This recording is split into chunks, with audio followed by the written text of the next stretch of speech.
اور یہ پھر سے میری جنگ اس امپورٹڈ حکومت سے یہ ہے کہ میں غلامی نہیں قبول کرتا. میں یہ 22 کروڑ لوگ ہم ان چوروں کے غلام نہیں بن سکتے جو کہ مزید امریکہ کی غلامی کرے اور ہم ہر بات مانیں. یہ جو IMF ہے, IMF تو وہ امریکہ کنٹرول کرتا ہے اس کو. تو یہ کون پریشر ڈال رہا ہے, کون پاکستان کو دھکیل رہا ہے؟ یہ جو کہتے ہیں لائف سپورٹ مشین پہ, کون پاکستان, کس نے پاکستان کو لائف سپورٹ مشین پہ رکھا ہوا؟ اور پھر یہ کہتے ہیں کہ یہ بیگرز آر ناٹ چوزرز, یہ پرائم منسٹر کہتا ہے, یہ کرائم منسٹر, کہ ہم بیکاری ہیں اس لیے ہمیں غلامی کرنی پڑتی ہے. تو یہ تو جو جس طرح آپ جا رہے ہیں تو ہمیشہ ہی بیکاری رہیں گے. اس لیے میرا آخری لفظ, اس لیے میرا یہ فیصلہ ہے, یہ جہاد ہے ان کے خلاف. 6 دن میں نے ان کو دیے ہیں. 6 دن کے بعد انشاءاللہ میں اپنی قوم کو نکالوں گا, اور اس باری جب نکالوں گا تیاری کر کے نکالوں گا ہر قسم کی. مجھے امید اپنی سپریم کورٹ سے, سپریم کورٹ کا اس پر بہت بڑا رول ہے. میں اپنی وکلا کمیونٹی کو آج کہہ رہا ہوں, جس طرح انہوں نے وکلا کو مارا ہے بری طرح لاہور کے اندر, آپ کے سامنے وہاں پاکستان بار کونسل کا ممبر بیٹھا تھا, اس کو جو انہوں نے نکال کے جو اس کو مارا ہے, اور FIR جو انہوں نے کی ہے. یہ وقت ہے, میں آج اپنی ساری قوم کو اپیل کر رہا ہوں, میرا فیصلہ ہے, میں نے ان کو قبول نہیں کرنا, میں نے ان کے خلاف جہاد لڑنی. میں آپ سب کو کہتا ہوں کہ 6 دن میں نے دیے ہیں, ساری قوم تیاری کریں اپنی حقیقی آزادی کے لیے. اور اس باری جب ہم نکلیں گے, ہم تیاری کر کے نکلیں گے. ہم سپریم کورٹ سے پروٹیکشن چاہتے ہیں جو ہمارا حق ہے, لیکن اگر انہوں نے اس باری وہ حرکتیں کی جو اس باری کی ہیں, پھر یہ ذمہ دار ہوں گے جس طرف یہ ملک جائے. خان صاحب آپ نے فرمایا, بار بار فرمایا, 4-5 مرتبہ فرمایا, میرا نام فدادی ہے, 4-5 مرتبہ آپ نے فرمایا کہ ہم پوری تیاری کے ساتھ جائیں گے. ایک تو تاثر جو باہر پھیلا ہوا ہے وہ شاید آپ کو بھی پتا ہے کہ غالب ہم تاثر کے حوالے سے بات کر رہے ہیں کہ آپ کی کوئی ڈیل ہوئی ہے اسٹیبلشمنٹ کے ساتھ, وہاں پر اٹک کے پاس یا سوابی کے پاس کوئی خاکی رنگ کا ہیلیکاپٹر اڑتا تھا وغیرہ وغیرہ, جو بھی ہے. آپ نے سپریم کورٹ کو ساتھ سیکھنے کے حوالے سے بات کی ہے, یہ ہو گئی قانونی جنگ. اگر آپ پوری تیاری کے ساتھ جا رہے ہیں تو آپ کس قسم کی تیاری کی بات کر رہے ہیں؟ یعنی ایک طرف آپ نے اپنے کارکنوں کو بچایا, عوام کو بچایا پولیس کے تشدد سے, ریاستی تشدد سے, اور دوسری طرف آپ کہہ رہے ہیں کہ مزید تیاری کے ساتھ ہو جائے, تو وہ کس قسم کی دیکھ تیاری کا مطلب کیا ہے؟ تیاری کا مطلب یہ ہوگا کہ اس باری ہمارے جو لوگ ہیں وہ گھروں میں نہیں پکڑے جائیں گے. ہماری جو ساری پنجاب کی لیڈرشپ تھی تقریباً ان کے گھروں کے اوپر ریڈز ہوئی, ان کو تو گھروں سے زیادہ نکلنے دی, پتہ نہیں کتنے 100 کارکنوں کو انہوں نے جیلوں میں ڈال دیا. تو لوگ ایک غلط فہمی میں پڑ گئے تھے کہ کسی شاید انہوں نے ہمارا ایک رائٹ ہے, ایک ڈیموکریٹک رائٹ ہے, اور ہمیں کوئی اس میں مداخلت نہیں ہوگی. غلط فہمی میں. اور انہوں نے خاص طور پہ جب 25 کی صبح کو ایک 11 یا 12 بجے سپریم کورٹ کا ایک رولنگ آئی, جو ہم نے تو خیر سوشل میڈیا میں موقع نہیں ملا کیونکہ کام بھی نہیں کر رہے تھے, انٹرنیٹ کی سلو تھی. تو اس میں جو رولنگ ہے اس میں تاثر سب کو یہ مل گیا کہ اب رکاوٹیں بھی ہٹ جائیں گی اور اب کوئی پولیس ایکشن نہیں لے گی. اس لیے کوئی تیاری نہیں تھی جو آگے سے انہوں نے کی. اس پر انسان تیاری کرتا ہے جب اس کو پتا ہو کہ اگلے نے کیا ایکشن لینا. اب تو پتہ چل گیا نا انہوں نے کیا ایکشن لینا ہے, وہ تیاری اسی کے مطابق ہوگی. لیکن اس سے پہلے جو میں اپنی وکلا کمیونٹی اور اپنے سپریم کورٹ سے, میں ان کے پاس بھی اب یہ ٹائم ہوگا, ہمارے پاس 6 دن, گورنمنٹ کے پاس بھی ٹائم ہے, اسٹیبلشمنٹ جو ہے جو بیچ میں نیوٹرل یا اپنا رول پلے کرتی ہے ان کے پاس بھی ٹائم ہے. لیکن ہاں کوشش تو یہ ہے کہ ہمارے ملک کو نقصان نہ پہنچے, ہم اب یہاں خون خرابہ نہ ہو یا مزید ہمارے حالات اور نہ بگڑے. کوشش تو یہ ہے, یہ اس میں کوئی دلیری کی بات نہیں ہے, اس میں صرف حکمت کی بات ہے. میں تو بلکہ لوگوں کو کہتا ہوں کہ یہ اصل میں ہم جو مسلمان ہیں, ہم وہ صلح حدیبیہ کا سوچتے ہیں, وہ ایک بڑی ایک حکمت کا تھا کہ سب نے کہا کہ نہیں جی آپ کو جانا چاہیے آگے, اور انہوں نے نبی صلی اللہ علیہ وسلم نے اس وقت ایک بڑی پکچر دیکھ کے فیصلہ کیا. انہوں نے کہا یہ تو چھوٹا مقصد زبردستی کریں گے تو اچیو کر دیں گے، لیکن بڑی پکچر ہے اس سے. اور وہ پھر وقت نے ثابت کیا. ہماری بڑی پکچر کیا کہ پاکستان میں امن رہے، پاکستان میں اداروں کے بیچ میں مزید نفرتیں نہ پیدا ہوں. پنجاب پولیس جو ان کا ایکشن لیا ہے اس سے مزید اور آگے نہ بڑھ جائے. اب اگر خون ہو جاتا ہے تو آپ کو خود پتا ہے کہ اس کے پھر آپ کے بھی ہاتھ سے چیزیں نکل جاتی ہیں. تو اس کو روکنے کے لیے اور ٹائم دینے کے لیے ہم نے یہ 6 دن دیے. لیکن یہ اگر کسی کا خیال ہے، میں اپنا آپ کو کہہ سکتا ہوں کہ میں کبھی بھی ان مجرموں کی حکومت نہ یہ قبول کروں گا، نہ میں کوئی باہر سے ایک ڈکٹیٹڈ، ایک امپورٹڈ، ایک وہ حکومت جو کہ باہر کی غلامی کرے اور وہ ہمارے اوپر مزید حکومت کرے، ہم اس کو کسی صورت تسلیم نہیں کریں. تو جو اگلا لائمل ہوگا انشاءاللہ 6 دن کے بعد آپ سامنے رکھوں گا. لیکن میں واضح کر دوں کہ کسی صورت ہم اس سیٹ اپ کو قبول نہیں کرتے.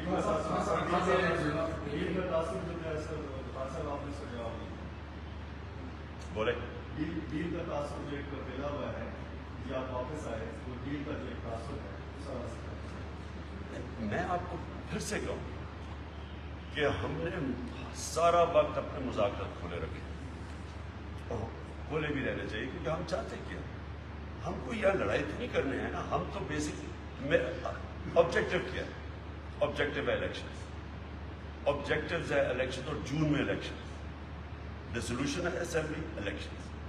اس آبجیکٹو پہ ہم نے پہنچا. سب سے بہتر طریقہ تو یہ ہے کہ ہم نیگوشیٹ کر کے مذاکرات سے پہنچیں. لیکن اگر یہ نہیں اس سے پہنچیں گے تو پروٹیسٹ سے پہنچیں گے، پبلک پروٹیسٹ. اور میں آپ کو یقین دلاتا ہوں کہ اس وقت قوم جدھر کھڑی ہے، کوئی قوم ان کو تسلیم کرنے کے لیے نہیں تیار. سو پروٹیسٹ ہم کریں گے.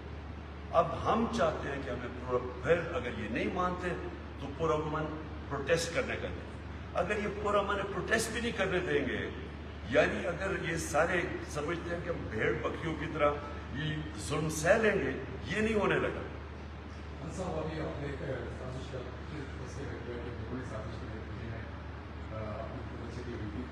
پاکستان کی سیاسی تاریخ اس بات کا شاہد ہے کہ یہاں پہ جب بھی کوئی سیاسی تبدیلی آتی ہے کوئی اسٹیبلشمنٹ کی رہی کے بغیر نہیں ہوتی. کیا آپ سمجھتے ہیں کہ اس سازش میں جو ہماری اسٹیبلشمنٹ بھی شامل تھی؟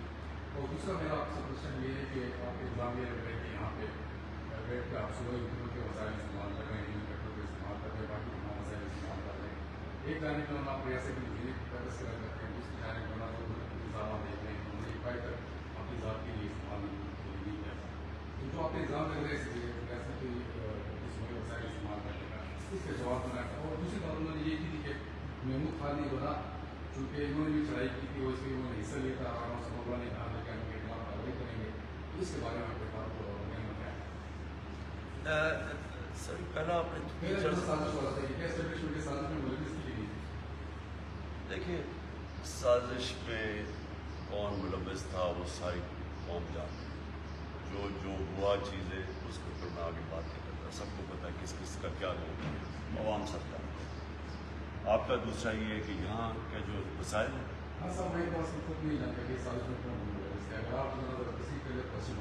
وہ وقت پہ سب کو پتہ چل جائے گا کون ہے، کون سامنے آ جائے گا. لیکن دیکھیں میں یہ کہتا ہوں کہ جو ہم نے دیکھا ہے، یہ جو یزید کے فالوورز نے جو کل کیا ہے، میں تو ساری بیوروکریسی کو بھی کہتا ہوں، سارے اداروں کو بھی کہتا ہوں، جنہوں نے اس کے اندر شرکت کی ہے، ان سب کو جواب دینا پڑے گا. اس قوم کو بھی، اوپر اپنے والے کو بھی، اللہ کو بھی. کیونکہ میں نے جو دیکھا حالات وہاں، کس طرح یہ لبرٹی چوک اور ڈی چوک میں خاص طور پہ میں بات کر رہا ہوں، اب فیملیز دیکھ رہے ہیں کھڑے، وہ کس طرح کے حیوان تھے جنہوں نے فیملیز کے اندر ڈائریکٹلی اس طرح انہوں نے ٹیئر گیسنگ کی. اور پتہ ہے کہ بچے دیکھ رہے ہیں. تو ان ساروں کو ان سے جواب تو یہ قوم لے گی. اب آ جائے جی آپ بات کر رہے ہیں کہ یہاں کے دیکھیں آپ کوئی سیاسی مقاصد نہیں ہوتا، یہ ملک کے لیے ہم سب کر رہے ہیں. اور آپ بالکل اس کی فکر نہ کریں کہ ہم کبھی بھی